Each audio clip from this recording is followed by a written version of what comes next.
Great. Well, thank you so much for joining us here today. We hope that our time together provides an overview of community heart and soul and gets you thinking about whether this approach might be right for your community, and if so, how to get started.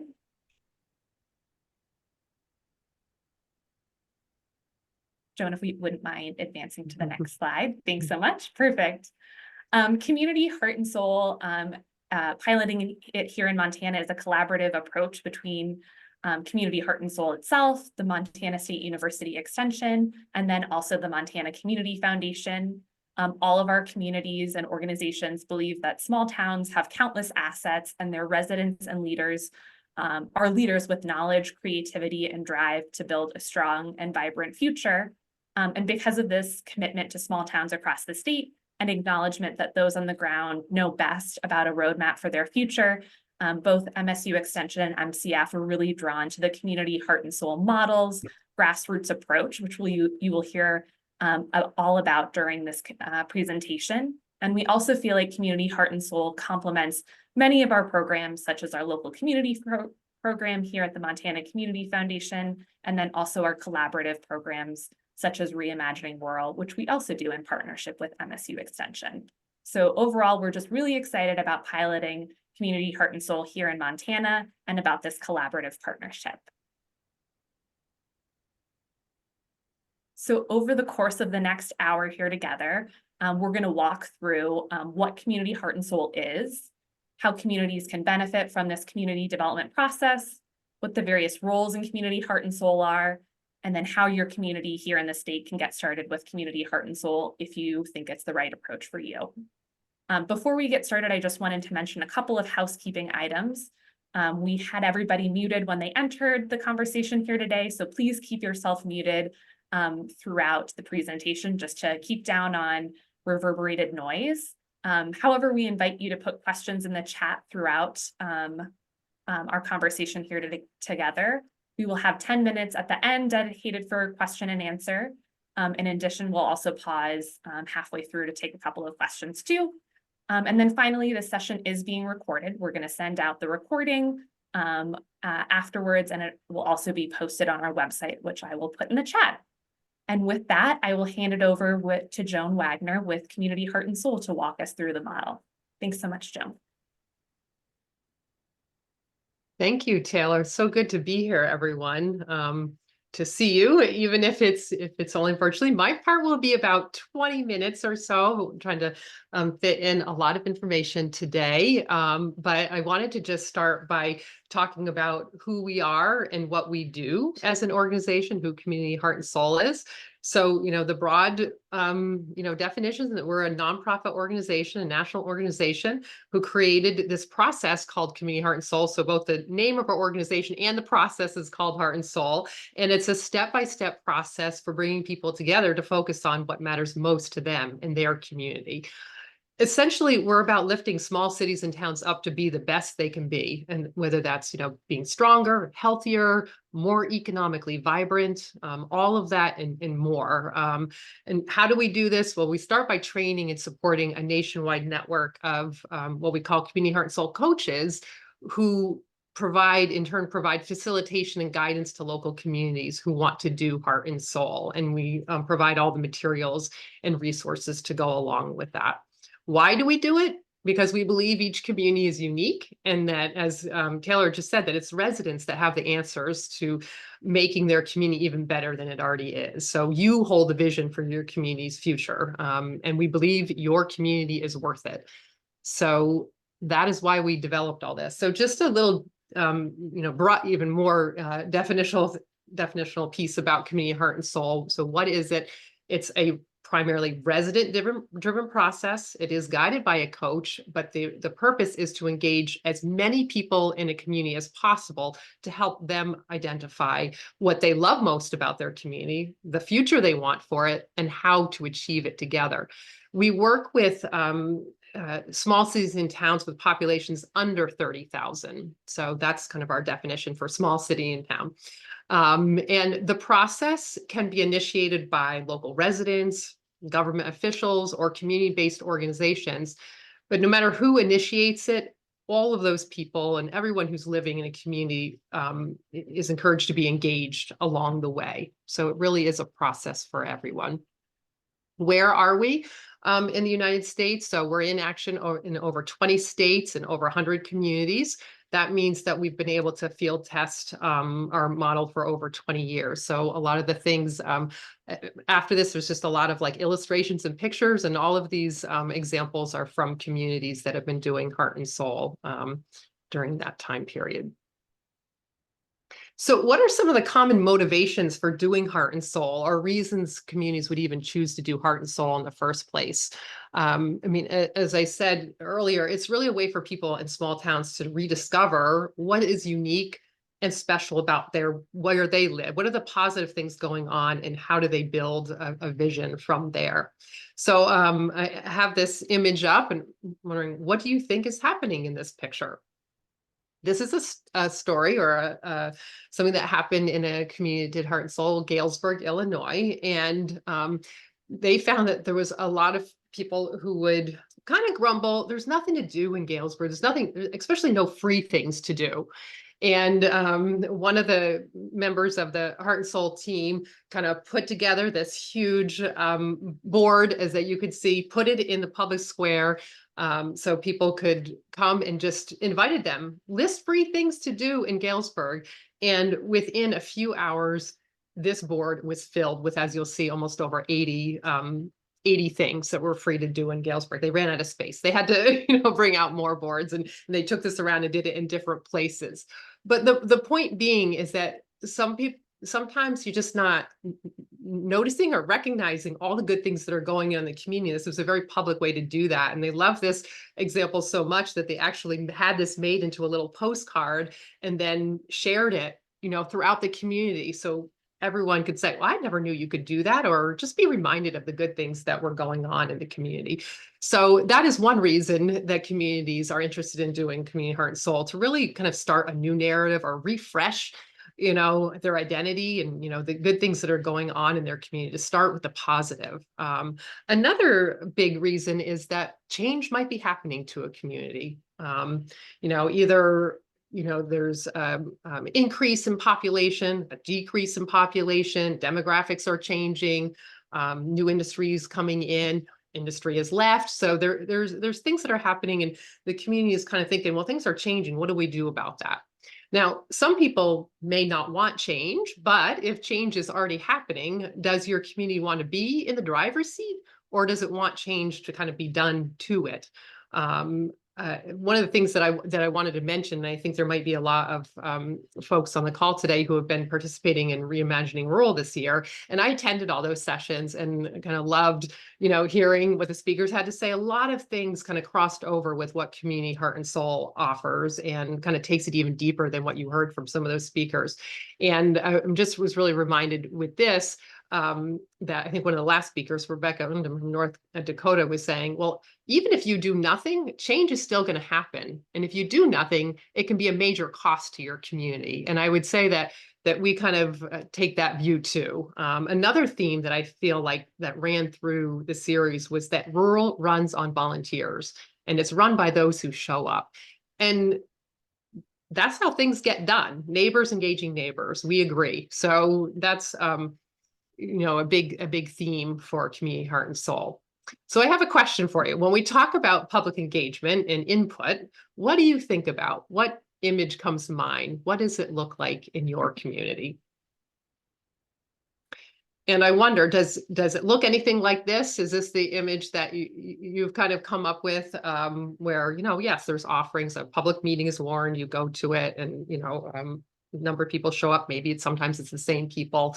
You're talking to, a group about an agenda that might already be, you have to respond to an agenda that's already out there. But what would you like it to be? We like to think, we like it to look like this, something where it feels kind of engaging, that community input sessions, they're interactive, they're dialogue centered. There's a wide range of participants, young, old, people from all different backgrounds in the community. People are kind of having fun while they're doing this work. They're getting to know each other. And we believe that the other thing is here, again, resident centered, is that Heart and Soul transforms towns because residents do the work, not outside consultants. It gets people out and meeting one another, relationships are built, and people are learning from one another. So this is from one of our Heart and Soul communities when they were kind of further in the process. And I'm going to talk about some of the steps in just a minute, but I thought this illustration might be helpful because it helps remind us that Community Heart and Soul is people-centered. It's resident-driven. So the community itself is at the heart of the process, and there is a core Heart and Soul team of volunteer residents that help steer that process. And you'll see this image, there's these guides on the side, the partners that Taylor started us off talking about, Community Heart and Soul and, Montana Community Foundation and the Extension. All of the partners on here today are kind of those guides on the side that are serving as partners to help build capacity within the community to do this work. So with that framing, I also want to talk about our three main principles of Heart and Soul, which are, as you can see them on this screen, involve everyone, focus on what matters, and play the long game. And those are pulled through our entire process. The idea of involving everyone, as you can guess, if this is resident driven and people centered, then you need to figure out how to bring people to the table or bring the table to the people instead of expecting them just to come to you, and how to find missing voices and people who aren't usually showing up to give input. So that's the involve everyone part. The focus on what matters is that part of like, what is going on in the community that's good, that you can identify that gives the character to this community, and things that you don't want to change, things that you want to improve and strengthen. That's, the community gets to identify that, what matters most. And playing the long game is the idea of doing this process, which does take a number of months, is to help it continue even beyond the process. So it's a method to help communities find out what they care about and strengthen that, and then move forward with the future to help those things actually happen. So it's structured around 4 phases, and I'm going to talk a little bit more about each of these, but just as kind of an overview. The first phase, imagine, is thinking about what the community would like to get out of the process. It's kind of laying the foundation for, building that core team that we talked about, and identifying all the people who live in the community so you can figure out how to reach them. Connect is phase 2, and that is where stories are gathered from residents that lead to something we call Heart and Soul statements that identify what matters most and what reflects what people love about their town. That serves as the foundation for moving into phase 3, which we call plan, where the community is developing an action plan, a community action plan, based on what the Heart and Soul statements have said matters to people. And then the fourth is you start acting on that. You're getting things done. It's not just talking. It's kind of, who do we need to engage to get the things done and the ideas move forward that we've all discussed. So I want to talk about each of them just a little more, and that is, again, thinking about this, formation of the team in the first phase, and setting goals together and building awareness in the community so that people are getting excited about being involved, so that when you come to them to involve them and bring the table to them, where people are and who they are in the community. The next piece that's really embedded in that is the who lives, works, and plays in our community. This starts even actually before a community launches, but it's a way of finding out who all the groups are. So you can determine, well, who are the connectors to those groups, and how do you find them? Where do they show up? Where do they gather? So that when you start doing activities for the rest of Heart and Soul, you have that already gathered in that information. So with phase 2, it's all about connecting. So nothing happens in a community without collaboration. So building relationships becomes a key element of Heart and Soul. And I like to think about, when we talk about businesses, what's that popular phrase that people talk about? If you want to be successful in business, it's location, location, location, right? Well, in Heart and Soul, it's about relationships, relationships, relationships. Once you've figured out all the different groups in your community, how are you going to connect them with each other? And we use a method called story gathering. That's what's happening in phase 2. Now, what do we mean by story gathering? And what kind of stories are collected? And who's doing the collecting? Well, in the story gathering process, we're collecting, we're getting people to talk about their connections to their community. So the what is asking open-ended questions like, what do you love about your community? Why did you come here? What keeps you here? What are the things you never want to see change? That doesn't mean that we ignore the things that might be hopes or concerns. That is a question too. What are your hopes and concerns for the community? What are your ideas to improve the things you care about? And how can you help be part of that? So it's just very open-ended, to find out what's on people's minds and what they identify themselves as being important. And so then we asked the question, who does the collecting? Well, residents gather and listen to stories from each other. Why do we do this? Because hearing another person's story in their own voice can be a powerful thing. It also is usually good conversation starters, and people start seeing the things that they have in common and the things they might care about together, or learn something they didn't know about the community that comes out of these conversations. So although we're really specific about what you're asking during story gathering, we're much broader about what form the stories take. Because remember, we're talking about engaging all kinds of people in the community. So I just want to, I'm going to go through a series of images here and just have you look at what you think is happening in each one of these and what kind of, if there's any commonalities between them. These are some of our illustrations of what we think make up the story gathering that we're talking about.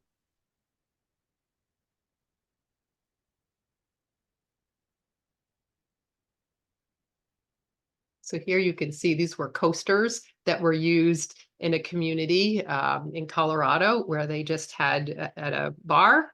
They had people on one side of the coaster say what they loved about the community. It's called Love It or Leave It. What do you love and what would you leave behind?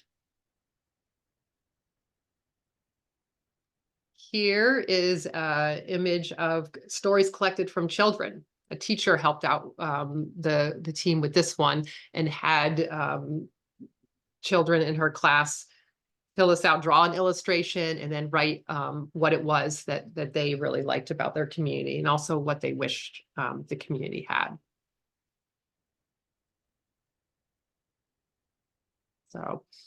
So through these pictures, I hope you're starting to see something that is kind of common, that, it's engaging. These things they're in different locations throughout the community. They're where people gather. So kind of as a way to kind of wrap up that, like, again, what is story gathering in Heart and Soul? I think of it as community building one conversation at a time. It's hearing from as many people in the community as possible. It's being intentional about finding what voices, the voices that are often hidden or missing. And it's about being open to when and where you meet people to get their input. So the key to story gathering, the Heart and Soul way, really is to take those opportunities out into the community, to make it easy and appealing and engaging for people to participate with each other. So as you see, their stories are gathered in all kinds of ways, from setting up story booths at festivals or in public spaces to forming story circles, to having one-on-one interviews, as is kind of happening in these pictures. So I like to say that surveys will get you information, but it doesn't necessarily get you people talking with each other. In a public meeting or city council meeting may, have a handful of people show up to address something that's on agenda, but it may not be a convenient time or place for everyone or feel inviting as a way to offer your ideas and input. So with Heart and Soul, you really meet people where they are. So then what do we do with all the stories that are gathered? Or I shouldn't say, what do we do? It's really, what does the community do with them? Because we don't do anything. Again, it's in the hands of the community. So if you remember those questions that I just posed, it's really about identifying what people care about in their community, what they want to prioritize. So all the information that's gathered from stories becomes your data for what we call heart and soul statements. And this is why I have my own business. And we teach the team how to take the data from the stories and turn them into these statements that then become guideposts for the community, so that organizations or local government can look at those and say, well, here's what the community said are the priorities, and it helps guide decision making. So essentially, by the end of phase 2, you should have a clear picture of what matters to the community through the stories that have been gathered. And that really leads into, so here's just an image of some of the heart and soul statements that were formed by 2 of our communities. These are different communities, and you can see themes written there. And then they have a statement that says why it's so important to their community.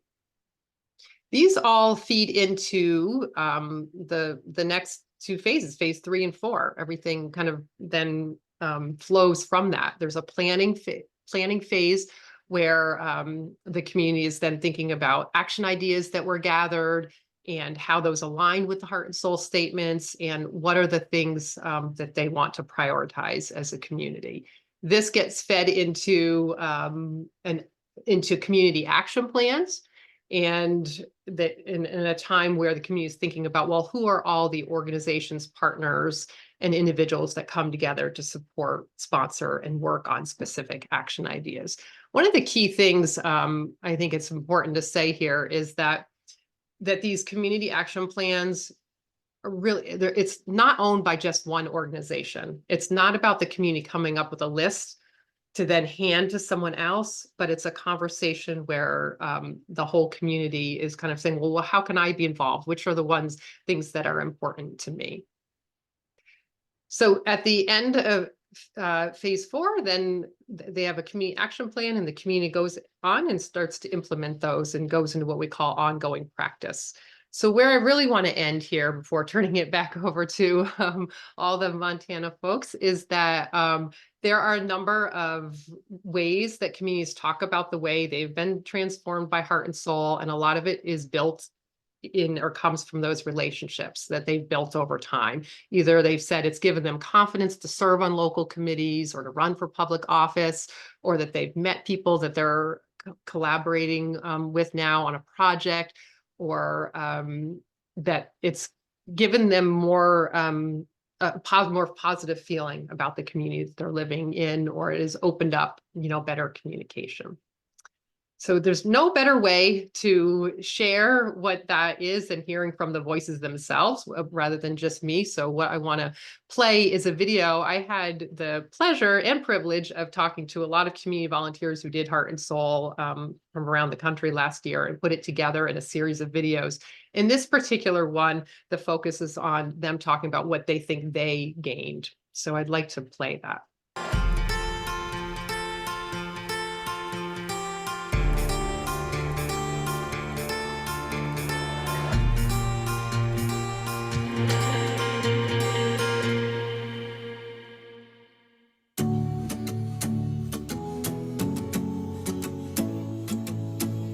One of the best things that happened as a result of going through the Heart and Soul process was our Board of Commissioners and our local government actively use this process as they go out into the community and they want to engage residents, get their input. What do you hope for in the future of your town? How do you want to be involved in making that happen? And I just think that in and of itself is a huge success that we as a team are really proud of. We've identified not only just volunteers, but people that are emerging as leadership elements of our community for community building and volunteering. Heart and Soul gives forever. It just gives forever. It trains you. You develop community development skills that you can take out other entities in town.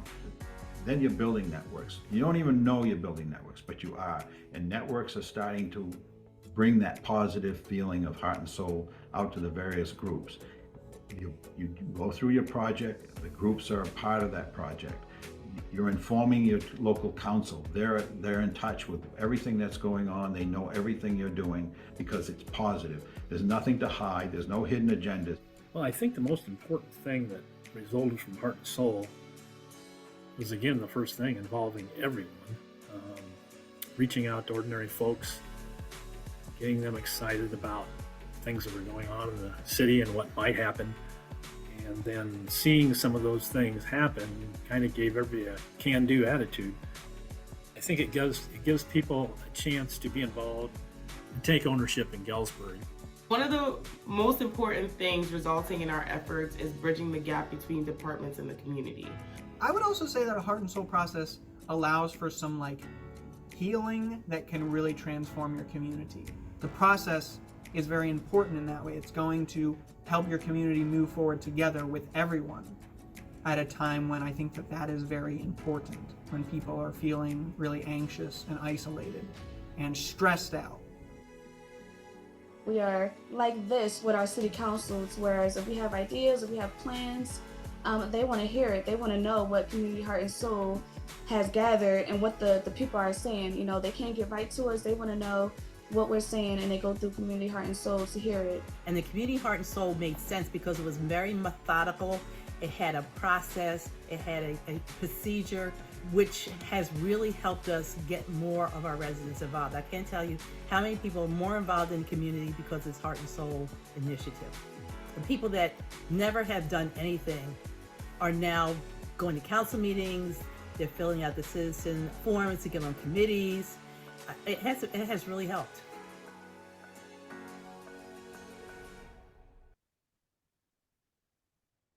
Okay, so I think now I'm going to turn it over to Eliza. Thanks, Joan. So we're just going to pause here. I don't see any questions in the chat right now, but I just wanted to give a quick opportunity for, you can go ahead and raise your hand if you have any questions about what Joan just went over. Again, we'll have some time at the end, but if there's anything right now, I'm kind of trying to scroll through to see if I see any hand raised, or you can just interrupt me as I am going through, and we can continue to put them in the chat or ask questions at the end. So we're going to really look now at, what does Community Heart and Soul and getting started look like for your community? And so Taylor's going to really talk through what is getting started and the work that we're doing in Montana. And so I think one thing we might not have mentioned at the beginning is, there are 4 coaches that have gone through the Community Heart and Soul process here on the call today. So myself, Eliza Fiaschetti with the Montana Community Foundation, Taylor Crawl with the Montana Community Foundation, Mandy Reed with MSU Extension, and then Carrie Cohn with the West Yellowstone Community Foundation. And you'll hear from all of us today, but we have all gone through the coaching with Community Heart and Soul. And so that's what we're here for today, is to really talk about what that would look like in the community. And it looks like Lisa has a question. What are some examples of the action items events the communities did? Joan, do you want to just take that and kind of looking at the broader perspective of some of the things that have come out of Community Heart and Soul? Sure. Yes. I mean, in a way, it's a big question because each community comes up with their different list. And then you saw me flash some of those community action plans, like the covers of them, and kind of what's embedded in there can be anything from, things that are really can happen kind of quickly, or were ideas that people wanted to enact right away, like having park benches out on a particular area, or cleaning up a certain area, or instituting a cleanup day, having a community newsletter because people had identified that there's no way for us to know what events are going on throughout the year, and and then they now have that kind of thing. So there can be smaller things, although I say those are small, but those can be really big for some communities to kind of have that really opened up. But then there's kind of things that might be multi-month or multi-year things where a community might have, a new zoning policy, come out of the process for something that, related to development that they wanted to do. There's a community, one of the action plans that I just showed there, they did not have their own park, and they just instituted, and this was a multi-year thing, a state park. They now have their own state park. They have designated area for a state park. So they can be quite big things too, that have happened. So there's a lot of things like that. And then I see like the events communities did. I don't know if that means like things that they did throughout the process, the kinds of events they held to engage people, or whether it was events that might come out of Heart and Soul, because it's both. There's been communities like, where during the story gathering, they heard about events that used to happen and then they somehow went away, but people remembered those as really, great events when they were kids or when their kids were kids, and saying like, whatever happened to that event? Could we bring that back? A festival or, an event that brought the community together. And we've seen those kind of things come out of Heart and Soul too. So the answer to that is the types of things that come out, the action ideas that end up happening it's a broad spectrum, everything from, small things to really big, transformative things for the community. Thanks, Joan. Well, let's keep moving so we can kind of stay on track and make sure we get all the information to you. So I'm going to turn it over to Taylor, and she's going to talk a little bit more about what is getting started and the process for that. Thanks, Eliza. Yeah, as Eliza mentioned, we're going to walk through now that you've heard from Joan about all pieces of the model, we're going to walk through how we're piloting the program here in Montana. And the first part is by working with 3 to 6 communities through getting started. So before launching the entire Community Heart and Soul process and diving into phase one, as Joan outlined, there's actually a pre-phase called Getting Started. And Getting Started is a series of exploratory conversations and activities in your community to determine a couple of things. First, if the Community Heart and Soul process is the right approach for your community right now, because as you guys know, there's a number of community planning processes out there, and we certainly don't think that Community Heart and Soul is the right fit for everyone right now. We recognize that it might be the right fit for certain communities right now and for others in 2, 3, 5, or 10 years. So that's the first thing that you'll kind of explore through the Getting Started series. And then the second is if your community is ready to do Community Heart and Soul, because there might be a number of reasons your community may or may not be ready for Community Heart and Soul. For example, maybe there's another priority that your community is working on right now, or it's hard to find sources of support, either financial or human support for implementing Community Heart and Soul, or maybe everybody's burnt out on other projects. So the Getting Started series will help you kind of walk through that second part as well. And as I mentioned, the Community Heart and Soul process here in Montana is a pilot program. And so we're hoping to work with a number of communities this year. But for folks that aren't ready, we're hoping to stay connected with those communities so we can integrate you into the Community Heart and Soul process maybe at a later date. So with that, I'll walk through some of the other details about what's involved with the Getting Started series. So you might be wondering what specifically is involved with Getting Started. Essentially, a community will work with their Montana Community Heart and Soul coach to organize and facilitate 4 to 5 in-person workshops during the Getting Started series. We want communities to have flexibility to complete these when it works for you. So we've built in some flexibility to complete these between May and October. Each of the 4 to 5 workshops builds on the previous one, so conversations about the makeup of your community and your hopes for its future are continued. In addition, new people are encouraged to join the conversations throughout the entire series to build awareness, excitement, and momentum. In each workshop, there will be a specific tool introduced. Then the community will complete this tool as homework in between the facilitated sessions. And finally, we'll also organize optional virtual gatherings for the 3 to 6 communities that are participating in the Getting Started series so that they can learn from each other and exchange ideas if that's something that sounds helpful. And next, I'm going to pass it on to Carrie to talk about what a community will gain from participating in the Getting Started series.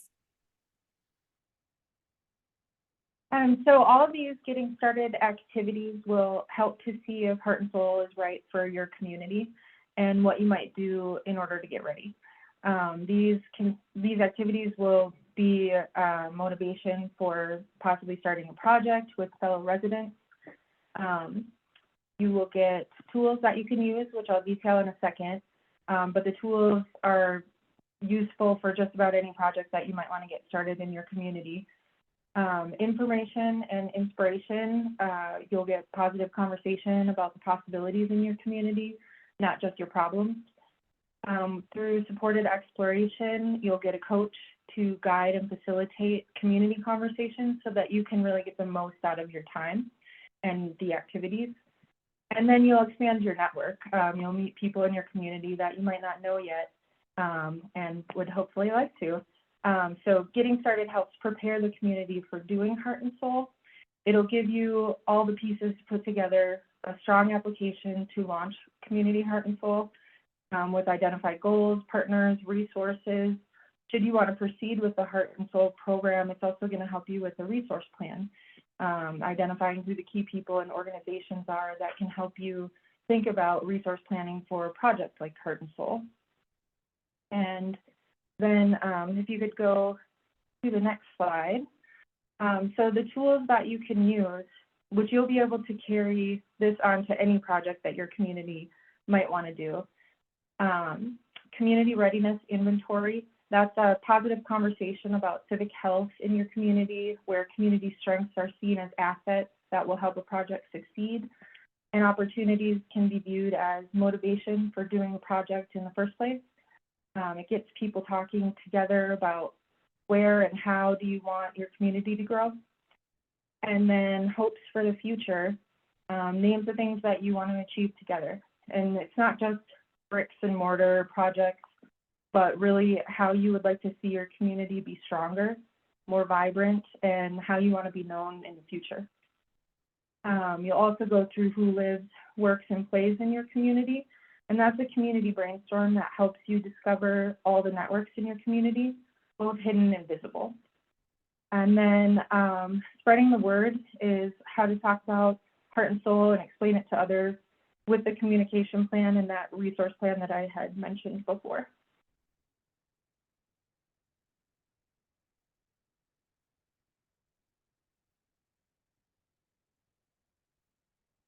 We can flip to the next slide. I'm not sure who that is.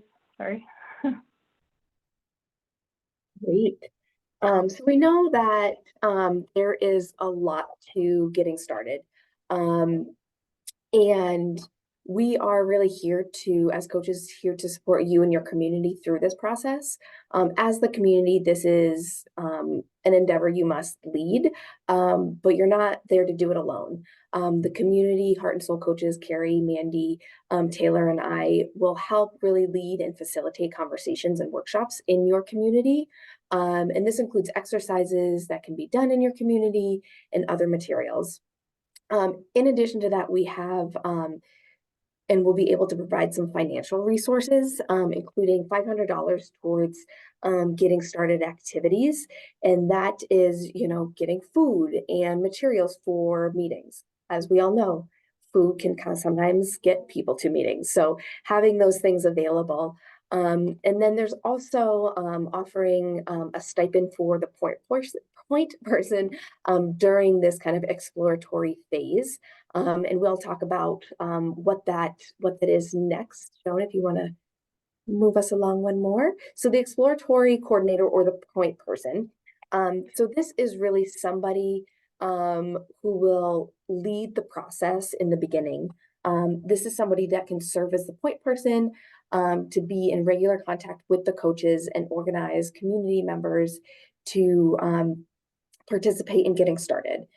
This person should be somebody that lives, works, and plays in the community, positive kind of can-do attitude in what the community can achieve together, really outgoing and likes to get to know new people and connecting with them, and wants to get to know the community more than they already do. Organized, communicates, is a good listener. And so we really encourage this person to really think about, or encourage you all to think about who this person could be. And it might not be the same person that it always is. And so looking at kind of what this person does is leads the effort to bring people together, consults with coaches on a regular basis, does ongoing outreach to generate interest in Community Heart and Soul, spreads awareness, and expands the circle of residents. So it's not the same 10 people that are always at the meetings, but really making sure everybody is participating. Coordinates getting started activities, and communicates with participants about meetings before, during, and after, and really works closely with the coach to help plan and prepare for the getting started activities. And so we know that this is a lot of work, and we want to make sure that it's not a barrier for folks to be involved. And that is one of the reasons that we're offering this stipend, is to really understanding that it's a process and it's time and commitment, and allowing those that might not otherwise be able to take that time to participate. So I think, Mandy, I'm going to turn it over to you to talk a little bit more in detail about the requirements of Community Heart and Soul and getting started. Thank you. So there are a few requirements that communities need to meet to be able to participate in the program. So one is that communities need to be able to commit to completing that Getting Started series. So that's the series of meetings that we talked about that could start in May and end in October. So you need to think about if your community is able to do that. And then a community needs to have that local point person who's going to be able to lead this effort and be that local coordinator, which is actually probably one of my favorite parts of this program, is that capacity is local. And so they know who the groups are and how to bring them together. And then communities need to be able to provide a match of $500. And that can be in kind. But it can't count volunteer hours. So that could be, maybe somebody who could donate a space where you could meet. That could be the donations of food, or that could be a cash donation. And that's a community match for the equipment and the food and the supplies to get going. So we're asking communities to be able to do that also. And then I think if we go to the next slide, so we'll just review the timeline of what the process would look like. So for the Getting Started process and that pre-phase, your interest forms are due on April 19th. So those will be opening up. And I just wanted to let you know what that will include so that it's not intimidating to you. It's really just about your community's experience in bringing groups together, who those individuals might be and the organizations, a little bit of information about local governments, and if you can commit to that. So it's not an intimidating form at all. In early May, we'll go ahead and be able to announce who's been accepted to take part in the Getting Started series. And then communities will start their Getting Started phase. Will begin their Getting Started phase. And so then communities will work with coaches to implement their 4 to 5 meetings and implement that phase. And so then at the end of October, communities have that opportunity to kind of pause and reflect and look at what they've done and see how they feel. And if a community feels like, yeah, this is it, this is our time, we are ready, then they can put in an application for the funding to support and launch the full Heart and Soul process. If in October your community feels like, wow, we need to take a pause, we have some work to do, this was cool, but maybe not the right timing for us, we have a few things to work on, whatever that reasoning might be, that's okay. Community Heart and Soul has been around for 20 years. Hopefully it's going to be around for a lot longer. So there's no pressure. This is hopefully not like there's going to be lots of other phases. So that's okay to take a pause. And so that application will be due for funding and support on October 15th to move forward. And then there will be the selection of communities in November. And then after November, the selected communities will be able to launch the full Heart and Soul process. And again, you'll have coaches that will come alongside you for this entire process. So once you're accepted, it's not like you're just kind of pushed out on your own. You'll have coaches who are there with you. You'll have lots of support from them. You'll have support from Joan and all of the people at the office. So lots and lots of support through the whole thing.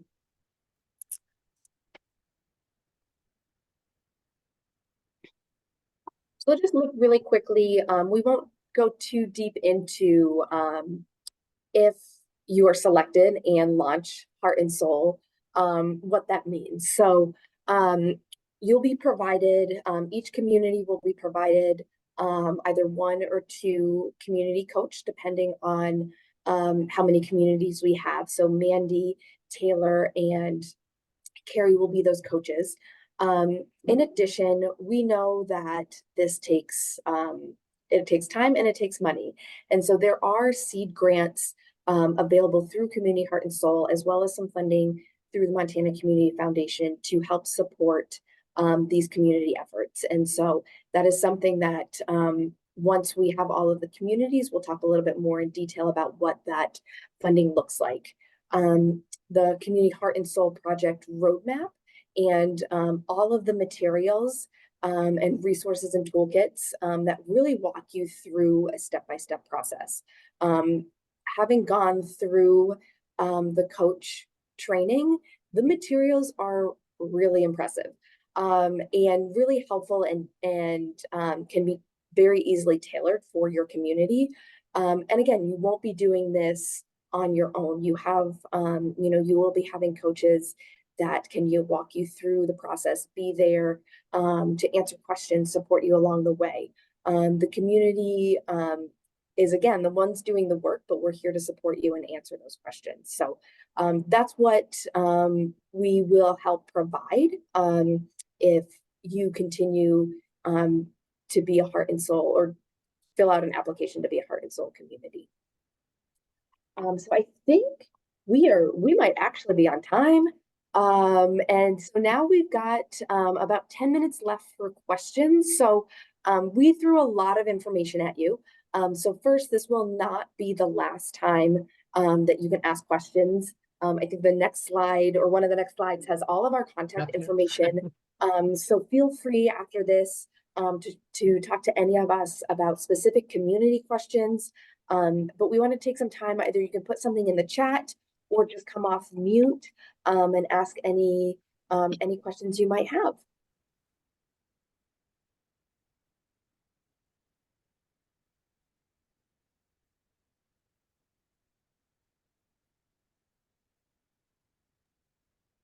And if that was all too much information at once to even know what questions to ask, that's okay. Again, you can feel free to reach out to any of us with community-specific questions or about the process. And I think Taylor in the beginning, actually it's right there in the middle of the chat, she put up the website. And so that will have some additional information, including the application form.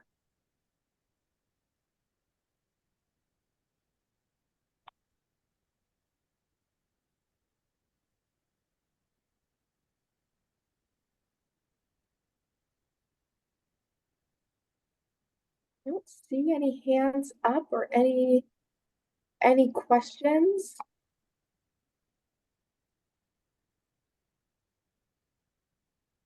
Okay, how does this work in divided communities?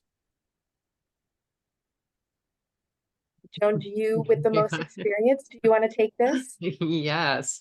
It's a very common question, Andrea. And actually, it's when I was talking earlier about some communities' motivation for doing Heart and Soul, this is one that's rising to the top in these days. Is this is something that people have seen as possibly a way to start, breaching those divides because of the way the process is very intentional. in reaching out to people one at a time, and kind of in a personal way, and finding connectors in different communities where are different groups within the community where we use the term something called trusted connectors. So way back at one of my early slides, we were talking about who lives, works, and plays, and you're identifying all the different groups in your community, both formal and informal. Then the next step there is looking at, well, who actually is in those groups? Who do we know that's in those groups? How do we connect to them? So that's kind of a starting place for getting at like who are the people that we need to pull into this process. So it's not something that's excluding different people, but it's recognizing that there might be differences in the community and that there's giving outlets for people to express what they want. Often we find that it's a way for when people do start expressing things, again, starting with the positive.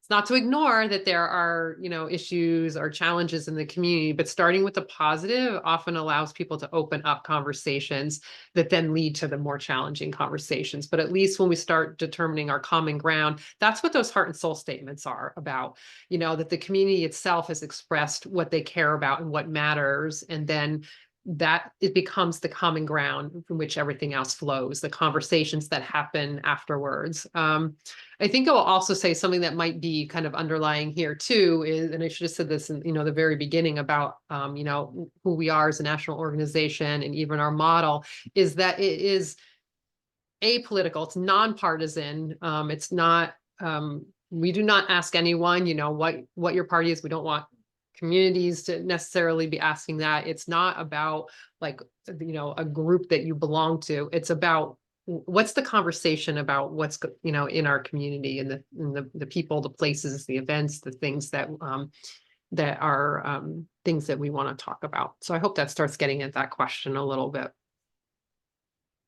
Thanks, Joan. We got a couple more questions that came in. Samantha is asking about handouts or copies of the slides that communities can use for local conversations. So that is something we can certainly provide organizations with and communities with information and some graphics and handouts that they can use for their community conversations. How much of a time commitment should we plan for the person that is the lead? Do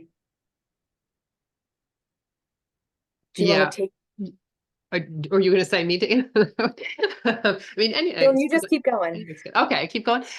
Yeah, for the getting started part, the series that we're talking about and having that kind of point person, it's probably, I don't know that I would necessarily plot it out, the hours, but the idea is to keep, the momentum going and keep, have someone who's making sure that being communicated with other people in the community and to increase that circle of awareness. So the series has 4 or 5 workshops that, Carrie was talking about the different tools and Taylor was talking about the different topics, is to bring folks together. So it's usually like a few hours a week, right? That it's just kind of like, well, what's coming up next? Who does that person need to talk to about, ensuring that people are going to be there or having an RSVP and, securing the location and, those kind of things. So it's really they're helping being a convener.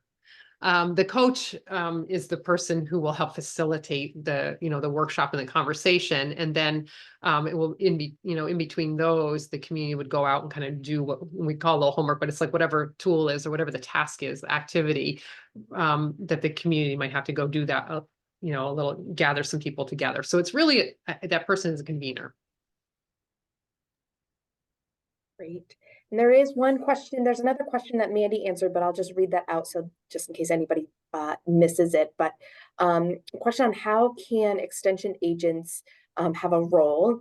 And Mandy had a great response of if they can have a role in helping facilitate and generate interest in finding and supporting the point person and being an active participant. So I think that's great. We have just a couple more minutes. If there's any other questions, feel free to come off mute or throw them in the chat or reach out to any of us after this session is over.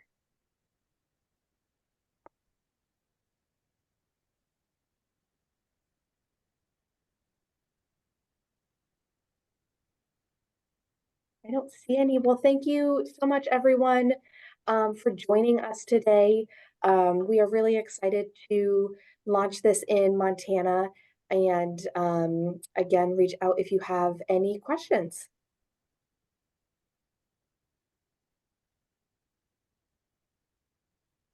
Thanks, everyone. It was great Thank you. seeing you.